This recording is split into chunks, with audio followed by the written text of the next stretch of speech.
Welcome students, welcome to my YouTube channel biology by professor Amit Kumar.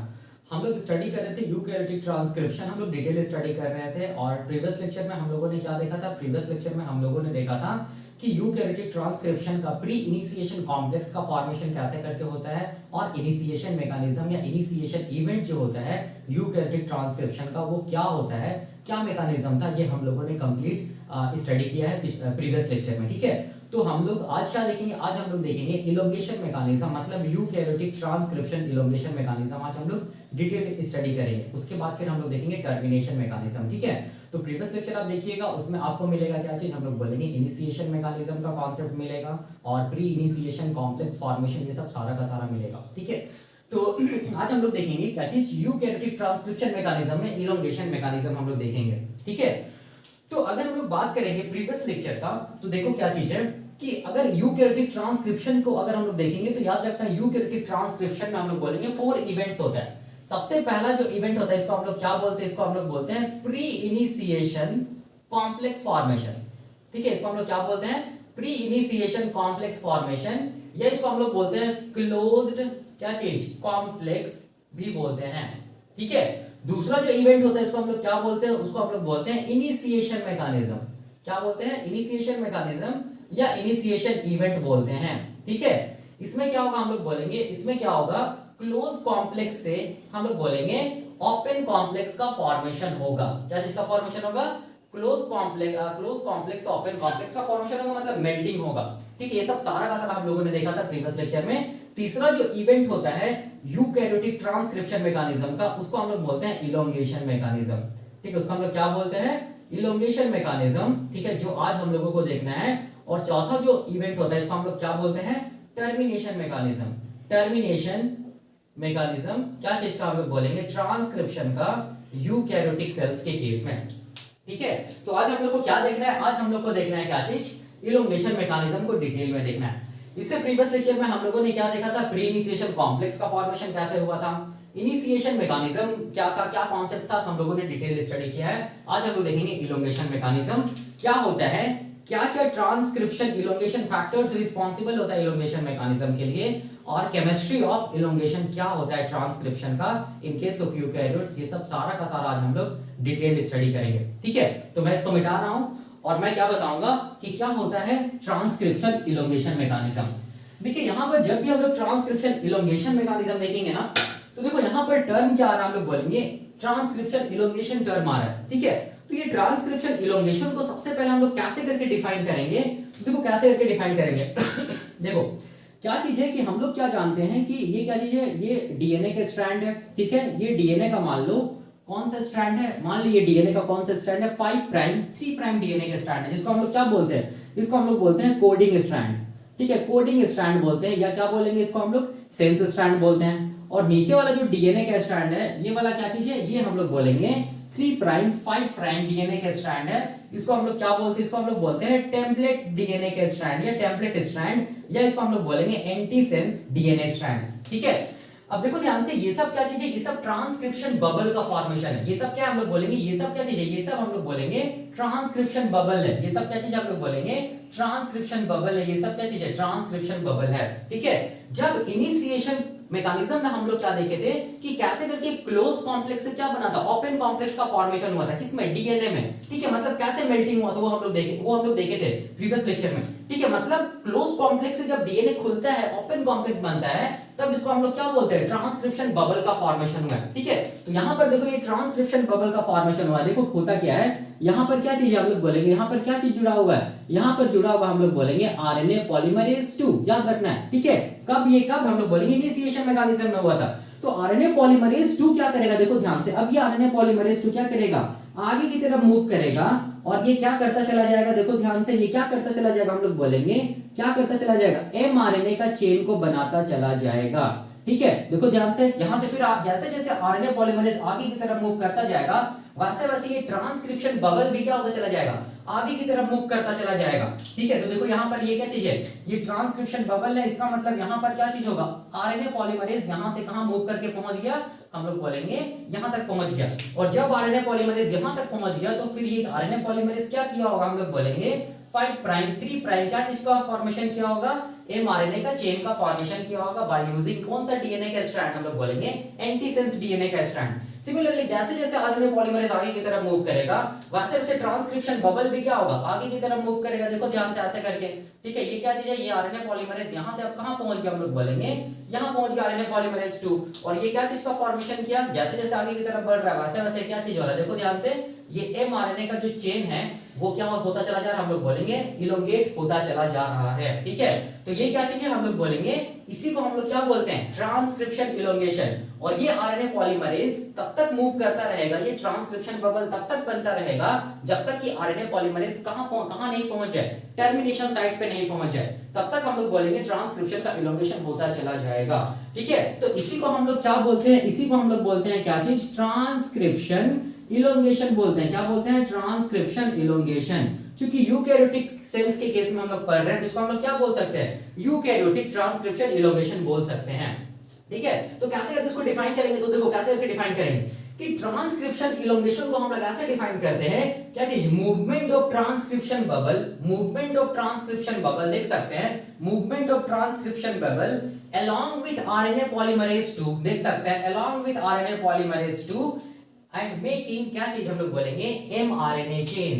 इसी को क्या बोलते हैं हम लोग, ट्रांसक्रिप्शन इलोंगेशन बोलते हैं। आप देख सकते हैं डायग्राम में, जैसे जैसे हम लोग बोलेंगे आरएनए पॉलीमरेज मूव करता चला जा रहा है वैसे वैसे ट्रांसक्रिप्शन बबल भी क्या होता चला जा रहा है, मूव करता चला जा रहा है। और वैसे वैसे हम लोग बोलेंगे क्या होता चला जा रहा है, mRNA का चेन बनता चला जा रहा है। इसी को हम लोग क्या बोलते हैं, ट्रांसक्रिप्शन इलोंगेशन बोलते हैं।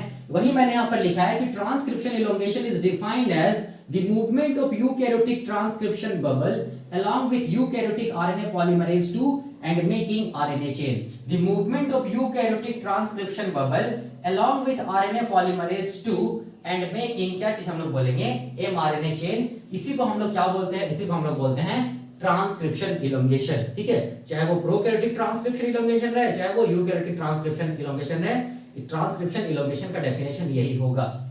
ठीक है, तो ये था हम लोग बोलेंगे ट्रांसक्रिप्शन इलोंगेशन का डेफिनेशन। आप लोग देख सकते हैं, ठीक है, ये वाला ये जो है देखो, ये क्या चीज है, mRNA का चेन क्या होता चला जा रहा है, इलोंगेट करता चला जा रहा है। इसका मतलब ये जो एरिया है जहां पर ट्रांसक्रिप्शन इलोंगेशन होता है उसको हम लोग कौन सा एरिया बोलते हैं, स्ट्रक्चरल एरिया। याद करो मैंने बताया था कि ट्रांसक्रिप्शन यूनिट का 3 पार्ट होता है।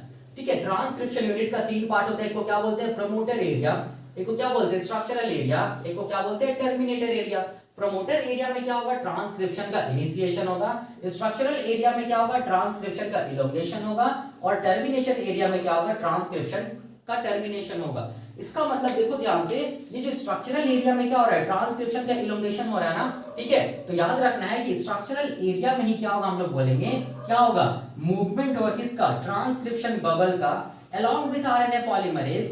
एंड हम लोग बोलेंगे जैसे जैसे RNA polymerase मूव करता चला जाएगा वैसे वैसे RNA polymerase क्या करता चला जाएगा, RNA polymerase मतलब RNA polymerase 2, वैसे वैसे हम लोग बोलेंगे ये RNA polymerase 2 क्या करता चला जाएगा, mRNA का को बनाता चला जाएगा, mRNA का चेन को इलोंगेट करता चला जाएगा।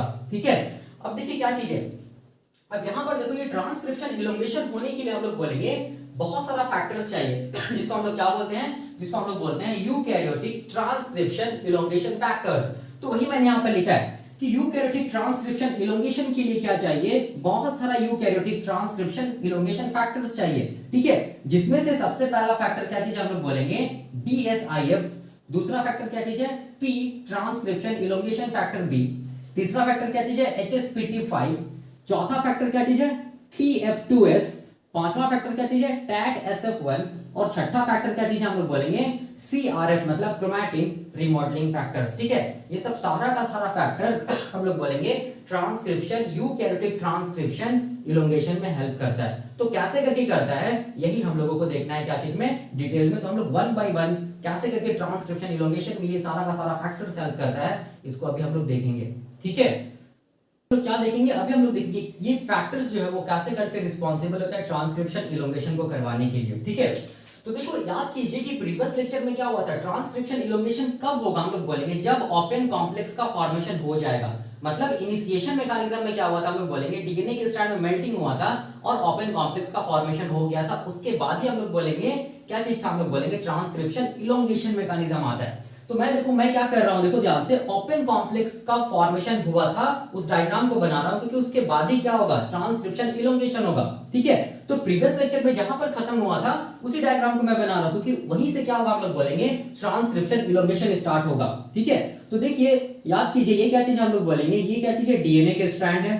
ठीक है, ये डीएनए के स्ट्रैंड है, मतलब ये क्या चीज, कौन सा एरिया आप लोग बोलेंगे, ये प्रोमोटर एरिया है। ठीक है, ऐसे करके दिखा रहा हूं, ये क्या कौन सा एरिया हम लोग बोलेंगे, प्रोमोटर एरिया है। ठीक है, ये वाला कौन सा डीएनए का स्ट्रैंड होगा, 5 प्राइम, ये वाला कौन सा डीएनए का स्ट्रैंड होगा, 3 प्राइम, ये कौन सा होगा, 3 प्राइम, ये कौन सा होगा, 5 प्राइम। ये प्रोमोटर एरिया में क्या हुआ था, हम लोग बोलेंगे ओपन कॉम्प्लेक्स का फॉर्मेशन हुआ था। ठीक है, और ये जो प्रोमोटर एरिया है वहां पर याद कीजिए क्या चीज हुआ था, हम लोग बोलेंगे आरएनए पॉलीमरेज 2 लगा था along with general transcription factors, याद कीजिए। ठीक है, तो मैं ऐसे करके बना रहा हूं आरएनए पॉलीमरेज 2 को, और RNA polymerase 2 is characterised by the presence of क्या चीज हम लोग बोलेंगे, कार्बोक्सिल टर्मिनल डोमेन, या हम लोग बोलेंगे सीटीडी।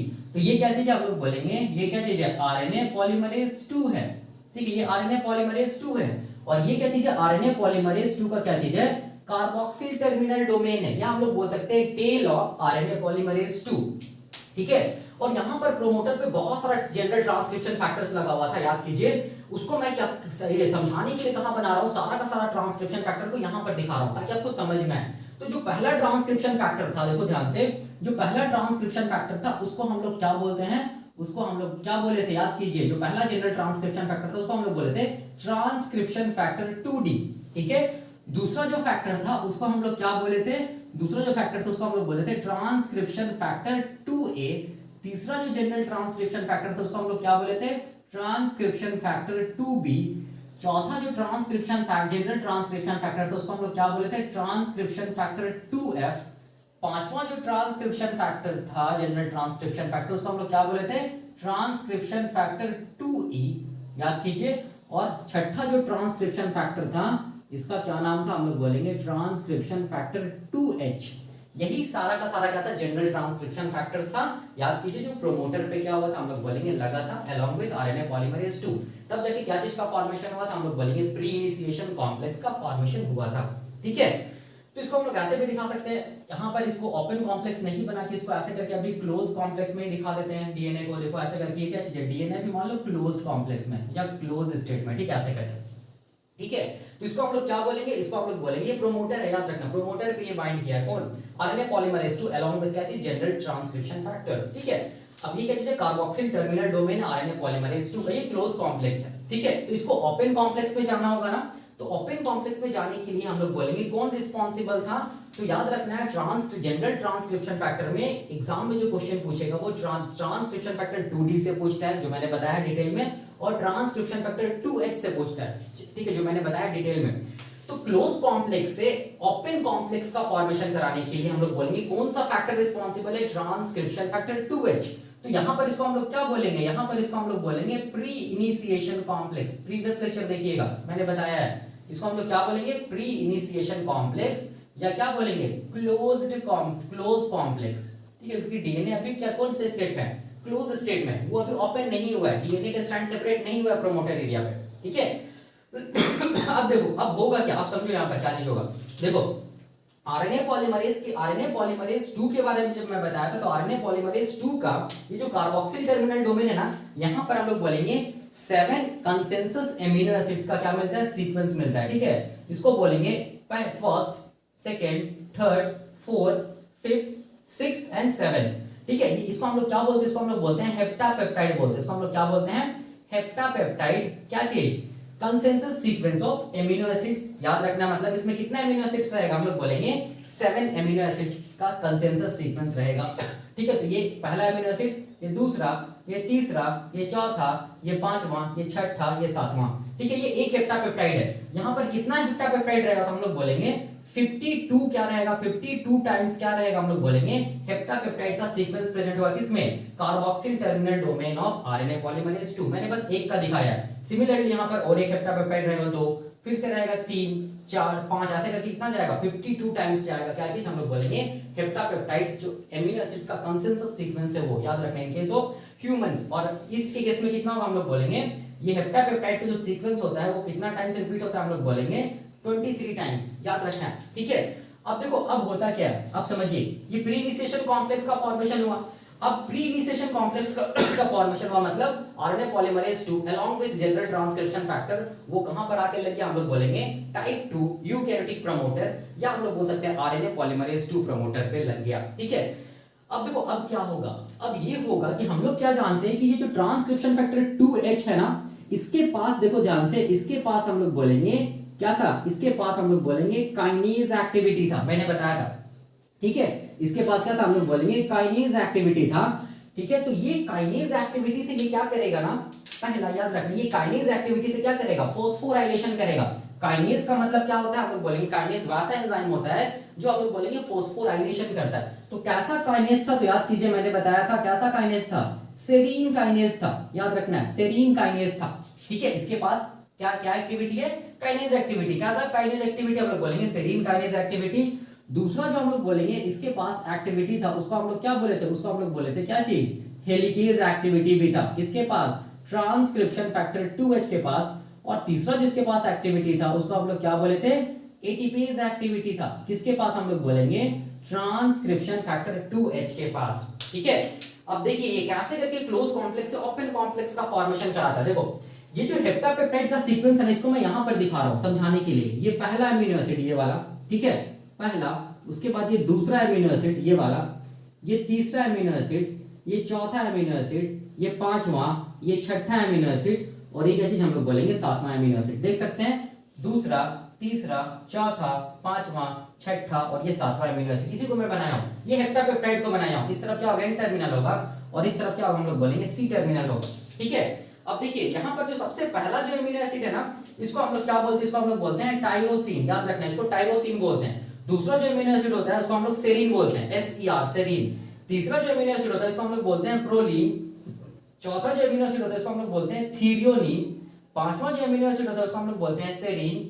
छठा जो अमीनो एसिड होता है उसको बोलते हैं प्रोलीन, और सातवां जो अमीनो एसिड होता है उसको क्या बोलते हैं, सेरीन, ठीक है। तो देख सकते हैं मैंने इसी हेप्टापेप्टाइड को यहाँ पर ऐसे करके बनाया हूँ, ठीक है।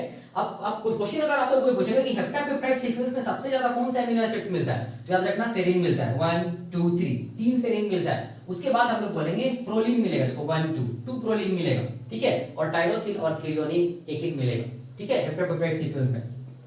अब देखिए अब ये ट्रांसक्रिप्शन फैक्टर 2H क्या करेगा, इसका जो काइनेज एक्टिविटी है ना, सेरीन काइनेज, वो क्या करेगा, हम लोग बोलेंगे क्या करेगा, ये हेप्टापेप्टाइड में जो पांचवा अमीनो एसिड है उसमें क्या करेगा, फोस्फोराइलेशन करेगा, ठीक है। इसका मतलब ये क्या कर रहा है, हम लोग बोलेंगे फोस्फोराइलेशन कर रहा है।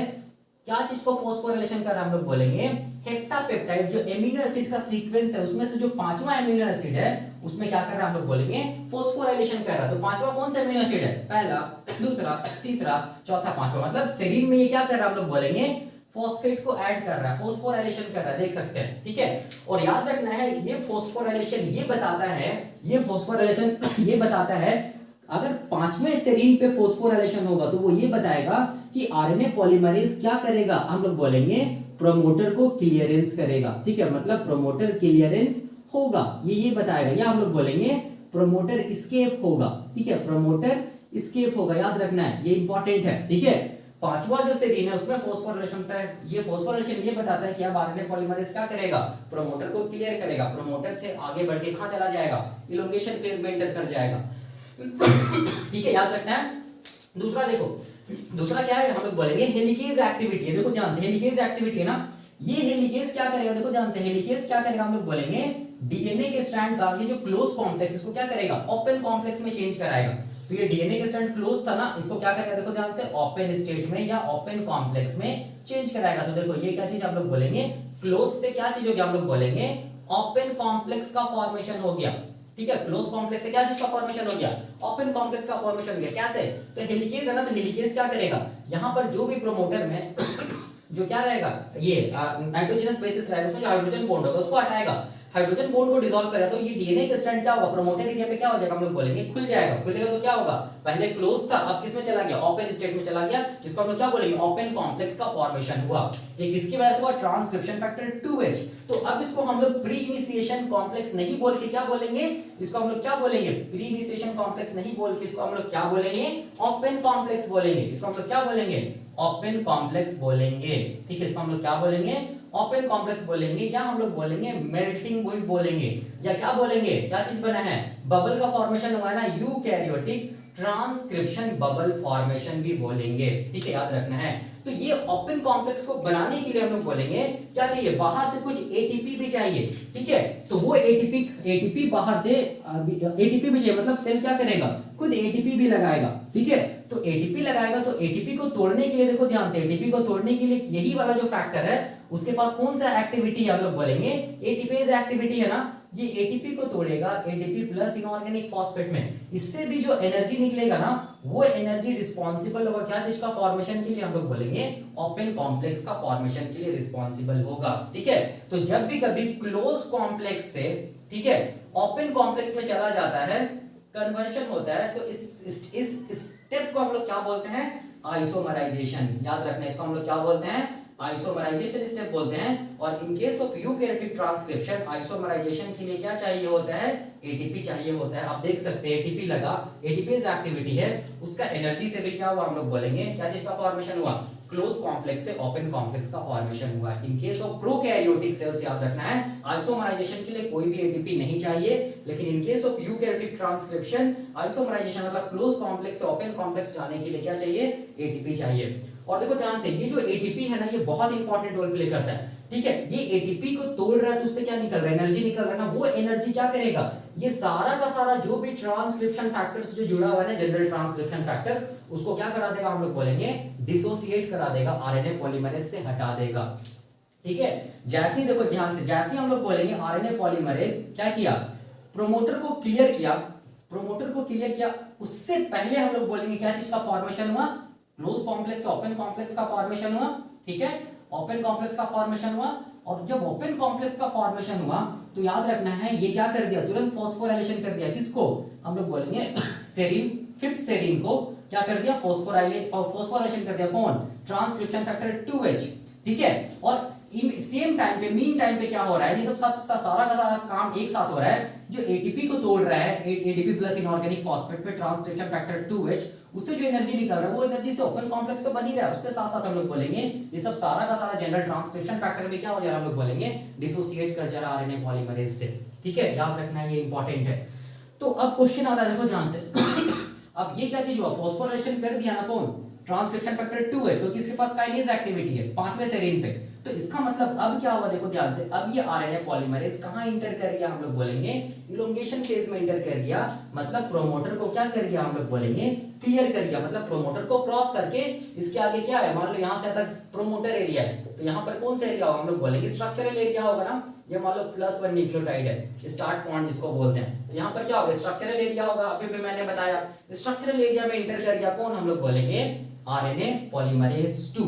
ठीक है, तो मैंने क्या बोला, मैंने ये बोला कि पांचवां सेरीन पे फॉस्फोराइलेशन इंडिकेट करता है कि आरएनए पॉलीमरेज 2 अब क्या चीज में चला गया, हम लोग बोलेंगे प्रोमोटर को क्लियर कर गया, या प्रोमोटर एस्केप हो गया, और वो कहां इंटर कर गया, हम लोग बोलेंगे इलोंगेशन फेज में या structural area of transcription unit में इंटर कर गया।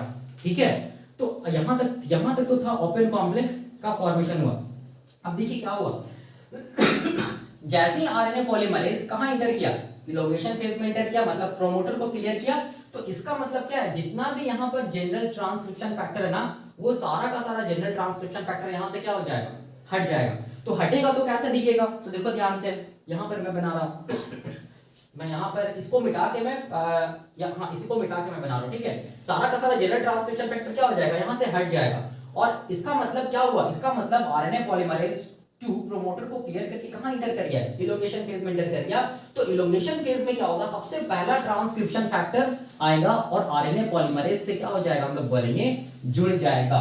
ठीक है, तो देखिए यहां पर समझिए, इसको मैं मिटा के यहां पर देखो बना रहा हूं कि आरएनए पॉलीमरेज 2 से क्या हुआ है, सारा का सारा जो भी इलोंगेशन, सॉरी ये जनरल ट्रांसक्रिप्शन फैक्टर जो जुड़ा हुआ था ना, वो सब सारा का सारा क्या हो गया, हम लोग बोलेंगे हट गया। ठीक है, इसका मतलब क्या हो गया, आरएनए पॉलीमरेज 2 कहां इंटर कर गया, हम लोग बोलेंगे इलोंगेशन फेज में इंटर कर गया। ठीक है, जिसको मैं ऐसे दिखा रहा हूं, देखो ये क्या चीज है, आरएनए पॉलीमरेज 2 है, ये क्या चीज है, कार्बोक्सिल टर्मिनल डोमेन है, इसको मैं ऐसे दिखा रहा हूं आरएनए पॉलीमरेज 2। ठीक है, ये क्या चीज है, कार्बोक्सिल टर्मिनल डोमेन, ये क्या चीज है, first second third fourth fifth six seven, 1 2 3 4 5 6 7, ये क्या चीज है, हेप्टापेप्टाइड का सीक्वेंस है, हेप्टापेप्टाइड क्या चीज है, सीक्वेंस है अमीनो एसिड्स का, याद रखना है।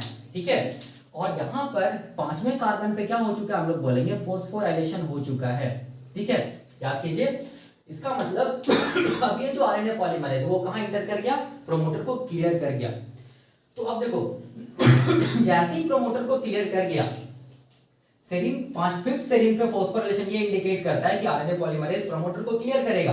प्रोमोटर क्लियरेंस जैसे ही हुआ वैसे हम लोग बोलेंगे सबसे पहला क्या चीज आएगा, इलोंगेशन फैक्टर आएगा। याद रखना क्या आएगा, सबसे पहला इलोंगेशन फैक्टर आएगा। ठीक है, और उस इलोंगेशन फैक्टर को हम लोग क्या बोलेंगे, उस इलोंगेशन फैक्टर को हम लोग क्या बोलेंगे, देखो यहां पर मैंने लिखा है P T E F B बोलेंगे। क्या बोलेंगे, पी यहां पर लिख रहा हूं P T E F B बोलेंगे। ठीक है, तो इसका फुल फॉर्म क्या होगा, देखो ध्यान से, इसका फुल फॉर्म क्या चीज है, मैंने यहां पर लिखा है positive transcription elongation factor B.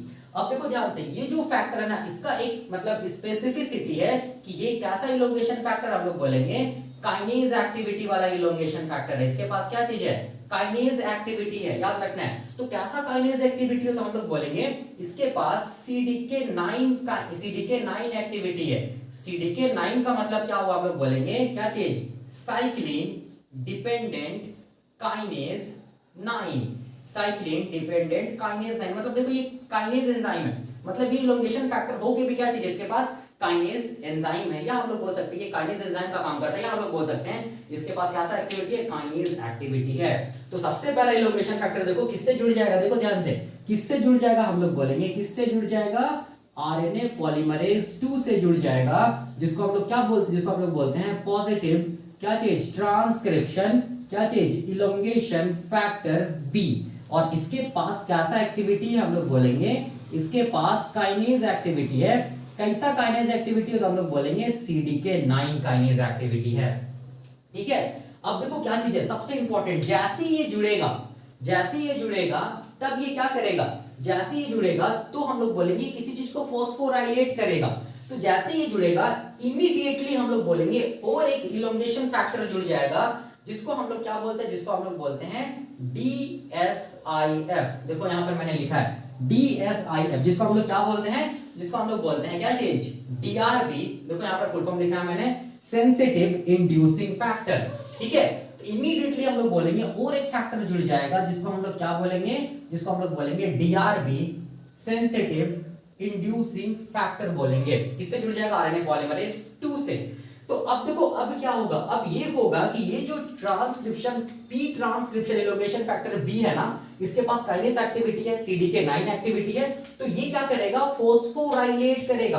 किसको किसको फोस्फोराइलेट करेगा, तो हम लोग बोलेंगे ये सबसे पहले किसको फोस्फोराइलेट करेगा, ये DSIF को भी फोस्फोराइलेट करेगा।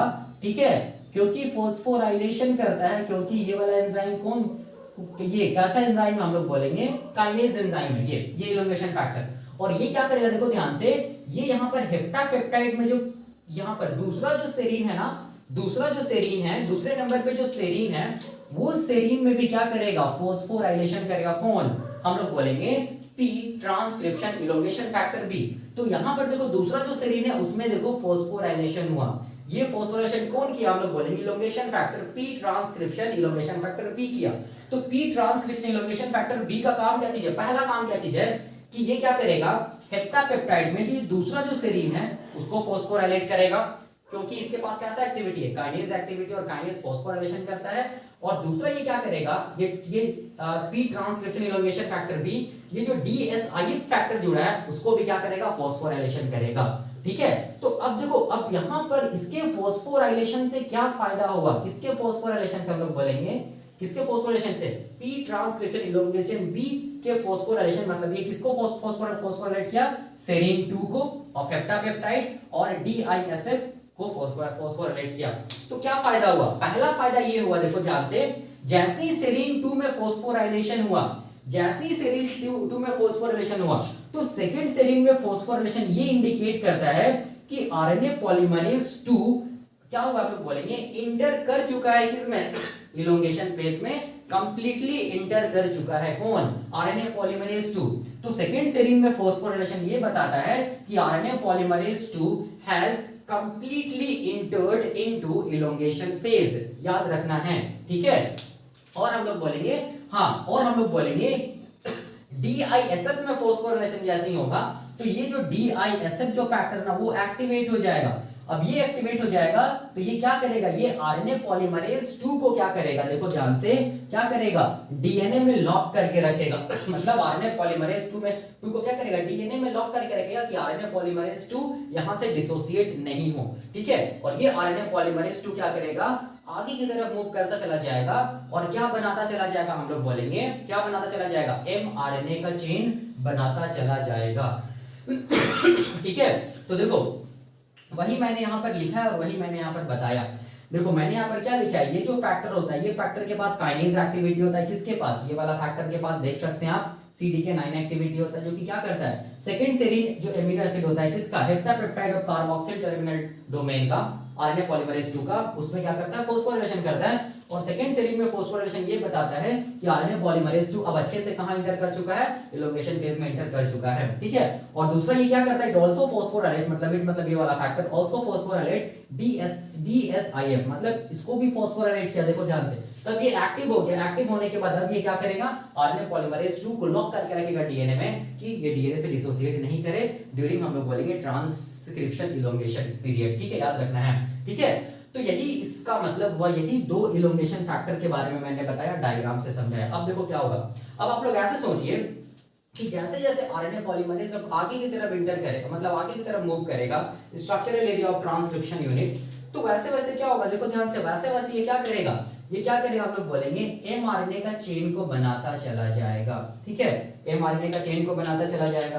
तो ये वाला मान लो कौन सा डीएनए का स्ट्रैंड है, ये 5 प्राइम 3 प्राइम अगर डीएनए का स्ट्रैंड है, जिसको कोडिंग स्ट्रैंड बोलते हैं, तो ये वाला कौन सा डीएनए का स्ट्रैंड होगा, 3 प्राइम 5 प्राइम डीएनए का स्ट्रैंड होगा, जिसको एंटीसेंस बोलते हैं, ठीक है। तो आरएनए पॉलीमरेज 2 क्या करेगा, 3 प्राइम 5 प्राइम जो डीएनए का स्ट्रैंड है उसको यूज करके क्या करेगा, हम लोग बोलेंगे क्या करेगा, एमआरएनए का चेन को बनाएगा। तो ये वाला क्या चीज बन रहा है, हम लोग बोलेंगे एमआरएनए का चेन बन रहा है, ठीक है, एमआरएनए का चेन बन रहा है। और हम लोग क्या जानते हैं कि जो भी यूकैरियोटिक एमआरएनए होता है उसके 5 प्राइम पे क्या चीज बनता है, हम लोग बोलेंगे कैप का फॉर्मेशन होता है, ठीक है। और ये कैप का क्या फंक्शन है, यहां पर हम लोग बोलेंगे ये कैप ये करता है कि 5 प्राइम एक्सोन्यूक्लियस एक्टिविटी से बचाता है किसको, एमआरएनए चेन को, हम लोग पढ़ेंगे, ठीक है। अभी बस इतना जानिए कि एमआरएनए का जो चेन बन रहा है, ठीक है, जिसको आरएनए पॉलीमरेज 2 बना रहा है, इसके 5 प्राइम एंड की तरफ क्या बनेगा, कैप का फॉर्मेशन होगा, जिसको बोलेंगे कैपिंग। और ये कैप को बनाने के लिए क्या चाहिए, हम लोग बोलेंगे ये कैप को बनाने के लिए क्या चाहिए, हम लोग बोलेंगे कैपिंग एंजाइम का कॉम्प्लेक्स चाहिए, ठीक है। 3 कैपिंग एंजाइम होता है, ठीक है, जिसको हम लोग कैपिंग एंजाइम कॉम्प्लेक्स बोलते हैं, ठीक है। यही कॉम्प्लेक्स क्या करता है, 5 प्राइम एंड में एमआरएनए का कैप का फॉर्मेशन करता है, ठीक है। और ये जो कैप का फॉर्मेशन हो रहा है ना, याद रखना ये कैप का फॉर्मेशन ड्यूरिंग इलोंगेशन पीरियड होता है, ठीक है। जैसे जैसे हम लोग बोलेंगे आरएनए पॉलीमरेज आगे की तरफ मूव करता चला जा रहा है, ये एमआरएनए का चेन को बनाता चला जा रहा है, और जैसे ही एमआरएनए के चेन में हम लोग बोलेंगे 90 न्यूक्लियोटाइड जुड़ गया, तब हम लोग बोलेंगे क्या होगा, कैप का फॉर्मेशन या कैपिंग एंजाइम रिक्रूट होने लगेगा। और ये कैपिंग एंजाइम क्या करेगा, एमआरएनए के 5 प्राइम एंड पे क्या बनाने लगेगा, कैप का फॉर्मेशन करने लगेगा, ठीक है। तो जैसे ही एमआरएनए का चेन में 90 न्यूक्लियोटाइड जुड़ गया, आरएनडीपी जुड़ गया, तब हम लोग बोलेंगे, देखो क्या होता है, तब हम लोग बोलेंगे एक नया फैक्टर आता है जिसको हम लोग क्या बोलते हैं, HSPT5, देख सकते हैं आप HSPT5। तो ये जो HSPT5 है ना, देखो ध्यान से, ये जो HSPT5 है ना, ये HSPT5 क्या करता है, इसको मैं यहां पर दिखा रहा हूं, ये HSPT5 क्या करता है, देखो ध्यान से, ये HSPT5 इसको यहां पर भी दिखा सकता हूं, सबसे अच्छा यहां पर दिखा दे रहा हूं, ठीक है, ऐसे करके। ये क्या चीज हम लोग बोलेंगे, HSPT5, ठीक है। ये HSPT5 क्या करता है, देखो ध्यान से, ये क्या करता है, हम लोग बोलेंगे कैपिंग एंजाइम को रिक्रूट करता है किस तरफ, 5 प्राइम एंड ऑफ mRNA। ठीक है, ये कैपिंग एंजाइम को रिक्रूट करेगा, तब जाके ये कैपिंग एंजाइम क्या करेगा, हम लोग बोलेंगे 5 प्राइम कैप का फॉर्मेशन करेगा। और ये कैप कब बन रहा है, हम लोग बोलेंगे ट्रांसक्रिप्शन इलोंगेशन पीरियड के टाइम पे बन रहा है ना, मतलब ये कैप हम लोग बोलेंगे क्या बोल सकते हैं, 5 prime capping of mRNA is a को ट्रांसक्रिप्शनल प्रोसेस। को ट्रांसक्रिप्शन प्रोसेस का मतलब ये क्या हो रहा है, हम लोग बोलेंगे ये कैप का फॉर्मेशन कब बन रहा है, हम लोग बोलेंगे ड्यूरिंग ट्रांसक्रिप्शन इलोंगेशन। मतलब जैसे जैसे इलोंगेशन हो रहा है, 90 न्यूक्लियोटाइड बन गया है mRNA के चेन में, बस उसके बाद ही क्या होगा, हम लोग बोलेंगे कैप का फॉर्मेशन होने लगेगा और इस तरफ क्या होता चला जाएगा, RNA पॉलीमरेज मूव करता चला जाएगा और mRNA का चेन इलोंगेट करता चला जाएगा। तो ये वाला भी फैक्टर रिस्पॉन्सिबल होता है HSPT5, याद रखना है। ये HSPT5 का काम क्या चीज है कि ये क्या करेगा, mRNA का चेन जब 90 न्यूक्लियोटाइड का हो जाएगा तब ये HSPT5 रिक्रूट होगा, ठीक है, कहां, RNA पॉलीमरेज 2 से जुड़ेगा और ये RNA पॉलीमरेज 2 से जुड़ने के बाद ये क्या करेगा, हम लोग बोलेंगे कैपिंग एंजाइम को एक्टिवेट करेगा, कैपिंग एंजाइम को सिग्नल देगा कि कैपिंग एंजाइम क्या करे, 5 प्राइम एंड पे क्या करे, 5 प्राइम एंड ऑफ mRNA पे क्या करिए, 5 प्राइम कैप का फॉर्मेशन करे ताकि 5 प्राइम एक्सोन्यूक्लियस एंजाइम से बचाया जा सके किसको, mRNA को। ठीक है, और ये कैपिंग इसीलिए भी चाहिए क्योंकि ये कैपिंग क्या चीज में हेल्प करता है, ट्रांसलेशन या प्रोटीन सिंथेसिस में भी हेल्प करता है, वो भी हम लोग देखेंगे। ठीक है, और याद रखना ये कैपिंग को हम लोग को ट्रांसक्रिप्शनल प्रोसेस बोलते हैं। क्यों, क्योंकि कैपिंग का फॉर्मेशन ड्यूरिंग इलोंगेशन, जैसे जैसे इलोंगेशन होता चला जा रहा है वैसे वैसे कैप का भी फॉर्मेशन होता चला जा रहा है, इसीलिए इट इज ए को ट्रांसक्रिप्शनल प्रोसेस। ठीक है, तो ये हम लोग बोलेंगे तीसरा फैक्टर हो गया HSPT5। अब हम लोग देखेंगे अगला फैक्टर जिसको हम लोग क्या बोलते हैं, ट्रांसक्रिप्शन फैक्टर 2s के बारे में। ठीक है, अगला फैक्टर क्या चीज है, अगला फैक्टर हम लोग बोलेंगे ट्रांसक्रिप्शन फैक्टर 2s।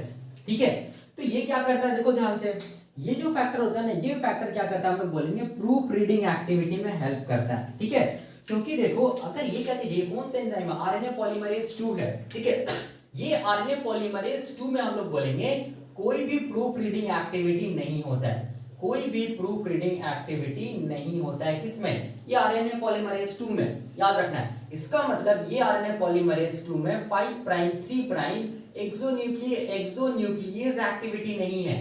ठीक है, अगर हम लोग डीएनए पॉलीमरेज के बारे में देखेंगे तो याद रखना डीएनए पॉलीमरेज जो डीएनए से डीएनए को बनाने में हेल्प करता है, उसके पास क्या हम लोग बोलेंगे प्रूफ रीडिंग एक्टिविटी भी होता है, 3 प्राइम 5 प्राइम एक्सोन्यूक्लियस एक्टिविटी भी होता है। ठीक है, तो अब ये RNA पॉलीमरेज 2 के पास क्योंकि कोई भी प्रूफ रीडिंग एक्टिविटी है नहीं, तो ये कैसे करके हम लोग बोलेंगे क्या करता है, अगर मान लो ये RNA पॉलीमरेज 2 अगर मान लो कि गलती से क्या कर दे, कुछ मिस इनकॉर्पोरेट जो बेसिस होता है उसको मान लो ऐड कर दे, तो उस टाइम पे क्या होगा, मान लो यहाँ पर वो क्या करे, कुछ गलत न्यूक्लियोटाइड को जोड़ दे RNA में। ठीक है, मान लो, ठीक है, ये मान लो यहाँ पर क्या चीज, इसको मैं अलग से दिखाता हूँ। ठीक है, ये मान लो RNA का चेन है, ठीक है, ऐसे करके, ठीक है, ये RNA का चेन है, 5 प्राइम 3 प्राइम एंड में RNA का चेन बन रहा है। ठीक है, अब देखो यहाँ पर ये क्या चीज है, ये डीएनए का जो स्ट्रैंड है ना, ये वाला 3 प्राइम 5 प्राइम, इसको मैं ऐसे दिखा रहा हूँ, ये क्या चीज है, ये 3 प्राइम 5 प्राइम डीएनए के स्ट्रैंड है, मान लो, जिसको हम लोग एंटीसेंस डीएनए के स्ट्रैंड या टेम्पलेट बोलते हैं। ठीक है, मान लो यहाँ पर अगर डीएनए में ए रहेगा, यहाँ पर सी रहेगा, यहाँ पर मान लो जी रहेगा, यहाँ पर टी रहेगा, यहाँ पर मान लो जी रहेगा, यहाँ पर मान लो सी रहेगा डीएनए में, तो आरएनए में जो बनेगा, आरएनए में इसका कॉम्प्लीमेंट्री क्या होगा, आरएनए में इसका कॉम्प्लीमेंट्री क्या होगा, ये डीएनए का कॉम्प्लीमेंट्री क्या होगा, ए का क्या होगा, हम लोग बोलेंगे ए का आरएनए में यू होगा, सी का क्या होगा, जी होगा, जी का क्या होगा, सी होगा, टी का ए होगा, सी का जी होगा और जी का सी होगा, यही होगा। देखो यही कॉन्सेप्ट है 3 प्राइम। ठीक है, इसको हम लोग बोलते हैं करेक्ट बेस पेयरिंग, इसको हम लोग क्या बोलेंगे, करेक्ट बेस पेयरिंग बोलेंगे। और ये कौन कर रहा है, हम लोग बोलेंगे ये करेक्ट बेस पेयरिंग कौन कर रहा है, आरएनए पॉलीमरेज 2 कर रहा है। ठीक है, आरएनए पॉलीमरेज 2 कर रहा है, यहाँ पर मान लो ये आरएनए पॉलीमरेज 2 है, मान लो आरएनए पॉलीमरेज 2 है, मान लो। ठीक है, अब यहाँ पर और एक डीएनए के स्ट्रैंड होगा, कोडिंग स्ट्रैंड, जिसको मैं नहीं दिखा रहा हूँ। ठीक है, अब देखो क्या होगा, मान लो कि क्या किया, आरएनए पॉलीमरेज 2 क्या किया, गलती से यहाँ पर देखो ध्यान से, यहाँ पर, ठीक है, यहाँ जी का कॉम्प्लीमेंट्री क्या होगा, सी होगा आरएनए में, मान लो यहाँ पर क्या कर दिया, हम लोग बोलेंगे ए को मान लो जोड़ दिया। ठीक है, तो यहाँ पर ये तो गलत बेस पेयरिंग हो गया। ठीक है, गलत बेस पेयरिंग हो गया, तो अब यहाँ पर आरएनए पॉलीमरेज 2 के पास तो कोई भी प्रूफ रीडिंग एक्टिविटी नहीं है, तो ये क्या कैसे करके इसको हटाएगा, तो आरएनए पॉलीमरेज क्या करेगा, जैसे ये कुछ गलत बेस को जोड़ देगा तो इसका जो ये होता है ना मूवमेंट, वो स्लो हो जाएगा। ठीक है, मूवमेंट स्लो हो जाएगा वो इंडिकेट करता है कि आरएनए पॉलीमरेज क्या कर दिया है, कुछ गलत मतलब ये न्यूक्लियोटाइड को जोड़ दिया, मतलब जी का कॉम्प्लीमेंट्री आरएनए में सी होना चाहिए लेकिन ए को जोड़ दिया है। तब इस टाइम पे अब आरएनए पॉलीमरेज का जो एक्टिविटी स्लो हो जाएगा, ये स्लो एक्टिविटी इंडिकेट कर रहा है कि आरएनए पॉलीमरेज कुछ मिस्टेक किया है। तो अब ये हम लोग बोलेंगे ये slow activity of RNA polymerase किसको रिक्रूट करवाएगा, हम लोग बोलेंगे एक ट्रांसक्रिप्शन फैक्टर को रिक्रूट कराएगा, जिसको हम लोग क्या बोलते हैं, इसको मैं यहां पर दिखा रहा हूं, जिसको हम लोग बोलेंगे ट्रांसक्रिप्शन फैक्टर 2s। ठीक है, देखो ध्यान से, इसको मैं यहां पर दिखाता हूं, ट्रांसक्रिप्शन फैक्टर 2s, ये वाला ट्रांसक्रिप्शन फैक्टर। अब ये ट्रांसक्रिप्शन फैक्टर 2s क्या करेगा, देखो ध्यान से, ये ट्रांसक्रिप्शन फैक्टर 2s क्या करेगा, एक एंजाइम को एक्टिवेट करेगा, जिसको हम लोग क्या बोलेंगे, जिसको हम लोग बोलेंगे आरएनएज एंजाइम। ठीक है, और ये आरएनएज एंजाइम हम लोग बोलेंगे किसके पास रहता है, खुद आरएनए पॉलीमरेज 2 के पास रहता है, वो एक्टिवेट होगा। जैसे ये एक्टिवेट होगा तो अब हम लोग बोलेंगे ये जो आरएनए पॉलीमरेज 2 है ना, ये आरएनए पॉलीमरेज 2 का जो आरएनएज एक्टिविटी है, वो आरएनएज से क्या करेगा, आरएनए का सबसे पहला न्यूक्लियोटाइड को हटाएगा, फिर दूसरा, फिर तीसरा, फिर क्या करेगा, चौथा न्यूक्लियोटाइड को, फिर पांचवा न्यूक्लियोटाइड को हटा देगा, और आरएनए पॉलीमरेज फिर बैकवर्ड मूव करेगा। ठीक है, यहां पर मूव करेगा, यहां पर ऐसे करके यहां तक पहुंचेगा आरएनए पॉलीमरेज 2। अब इसके बाद फिर से ये क्या करेगा, क्या करेगा, करेक्ट बेस पेयरिंग करेगा, फिर से ये क्या करेगा, आरएनए को बनाएगा, तो सी की जगह जी बनाएगा, जी का सी होगा, टी का ए होगा, जी का सी होगा, और यहाँ पर सी का जी होगा, हम लोग बोलेंगे यही है ना, देखो ध्यान से, ऐसे करके हम लोग बोलेंगे, फिर से क्या करेगा, आरएनए पॉलीमरेज 2 क्या करेगा, हम लोग बोलेंगे करेक्ट बेस पेयरिंग करेगा।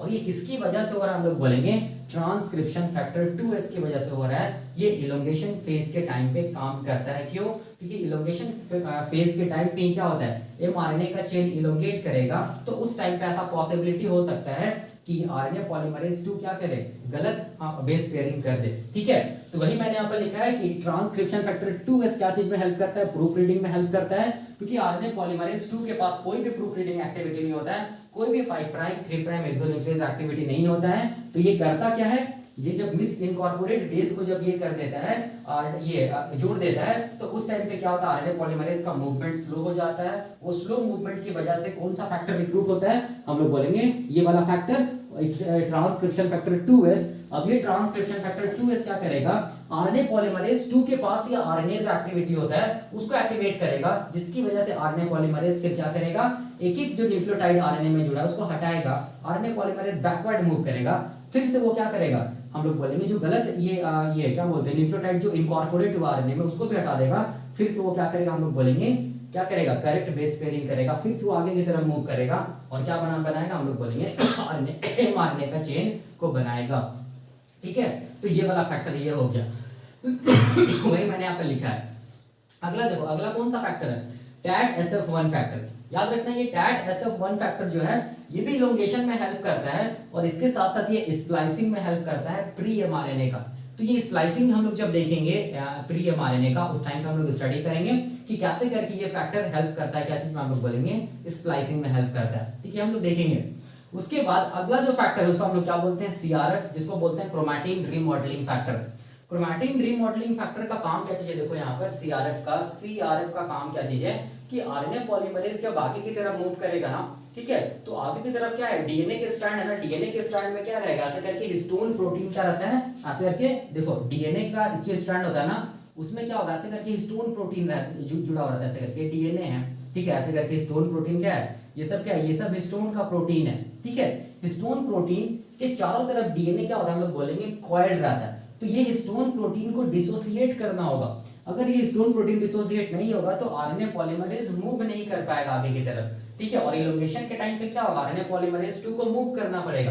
तो हिस्टोन आगे का जितना भी डीएनए के साथ जो हिस्टोन प्रोटीन जुड़ा हुआ है उसको हटाया जाता है, उसको डिसोसिएट किया जाता है, हम लोग बोलेंगे फैक्टर के थ्रू, जिसको हम लोग क्या बोलते हैं, CRF, क्रोमैटिन रीमॉडलिंग फैक्टर। तो CRF क्या करता है, देखो ध्यान से, ये जो CRF है, ये CRF क्या करता है, हम लोग बोलेंगे आगे की तरफ जितना भी हिस्टोन प्रोटीन सब है ना डीएनए में जो जुड़ा हुआ है, वो हिस्टोन प्रोटीन को क्या करता है, डीएनए से हटाता है, या हम लोग बोलेंगे डिस्प्लेस करता है या डिसोसिएट करता है, ताकि हम लोग बोलेंगे आरएनए पॉलीमरेज 2 आसानी से मूव कर सके डीएनए में और क्या बना सके, हम लोग बोलेंगे एमआरएनए का चेन को बना सके। ठीक है, तो यही मैंने यहाँ पर लिखा है और यही फैक्टर है। तो ये सब सारा का सारा हम लोग बोलेंगे क्या चीज में हेल्प कर रहा है, इलोंगेशन ऑफ यूकैरियोटिक ट्रांसक्रिप्शन में हेल्प कर रहा है, इसीलिए क्या चीज है, इलोंगेशन फैक्टर है।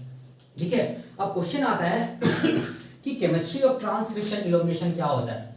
Chemistry of transcription elongation, chemistry of eukaryotic हम लोग बोल सकते हैं ट्रांसक्रिप्शन इलोंगेशन, ये क्या होता है। ठीक है, तो याद रखना है इसका जो भी केमिस्ट्री है यूकैरियोटिक ट्रांसक्रिप्शन इलोंगेशन का केमिस्ट्री वो बिल्कुल सेम है, बिल्कुल सेम है। हम लोग बोलेंगे the chemistry of prokaryotic, chemistry of क्या चीज हम लोग बोलेंगे, द केमिस्ट्री ऑफ प्रोकैरियोटिक क्या चीज, transcription elongation. Prokaryotic transcription elongation का जो केमिस्ट्री है वो बिल्कुल सेम है दोनों का, यूकैरियोटिक ट्रांसक्रिप्शन इलोंगेशन और प्रोकैरियोटिक ट्रांसक्रिप्शन इलोंगेशन का जो केमिस्ट्री है वो बिल्कुल सेम है। ठीक है, तो यहाँ पर आप देख सकते हैं प्रोकैरियोटिक ट्रांसक्रिप्शन जो इलोंगेशन जो ये मैकेनिज्म जो मैंने बताया है, प्रोकैरियोटिक ट्रांसक्रिप्शन का जो सीरीज ऑफ लेक्चर है आप देख सकते हैं, उसमें जो भी chemistry of prokaryotic transcription elongation है वही यहाँ पर भी होगा, बिल्कुल सब कुछ सेम रहेगा। ठीक है, इसको याद रखना है। बस डिफरेंस क्या होगा हम लोग बोलेंगे, वहां पर जो एंजाइम लग रहा था प्रोकैरियोटिक सेल्स में वो आरएनए पॉलीमरेज था जो कि सारा का सारा आरएनएस को बना रहा था। यहाँ पर हम लोग बोलेंगे एमआरएनए को बना रहा है कौन, आरएनए पॉलीमरेज 2। तो यहाँ पर बस एंजाइम का नाम क्या होगा, आरएनए पॉलीमरेज 2 होगा, आरएनए पॉलीमरेज 1 होगा, आरएनए पॉलीमरेज 3 होगा, बस यही डिफरेंस है। बाकी सारा का सारा जो भी आरएनएटीपीज जो यूज हो रहा है chemistry of eukaryotic transcription and chemistry of prokaryotic transcription elongation वो सब सारा का सारा सेम होगा। तो आप उस लेक्चर को देखकर आसानी से क्या कर सकते हैं, केमिस्ट्री ऑफ यूकैरियोटिक ट्रांसक्रिप्शन को मतलब ये याद कर सकते हैं या समझ सकते हैं, सीख सकते हैं। ठीक है, तो ये खत्म होता है क्या चीज, हम लोग बोलेंगे यूकैरियोटिक ट्रांसक्रिप्शन मैकेनिज्म में जो इलोंगेशन मैकेनिज्म होता है ये खत्म होता है। अगले लेक्चर में हम लोग क्या देखेंगे, अगले लेक्चर में हम लोग देखेंगे यूकैरियोटिक ट्रांसक्रिप्शन टर्मिनेशन कैसे करके होता है, ये हम लोग देखेंगे अगले लेक्चर में। अभी के लिए हम लोग यहीं तक रखते हैं। Thank you.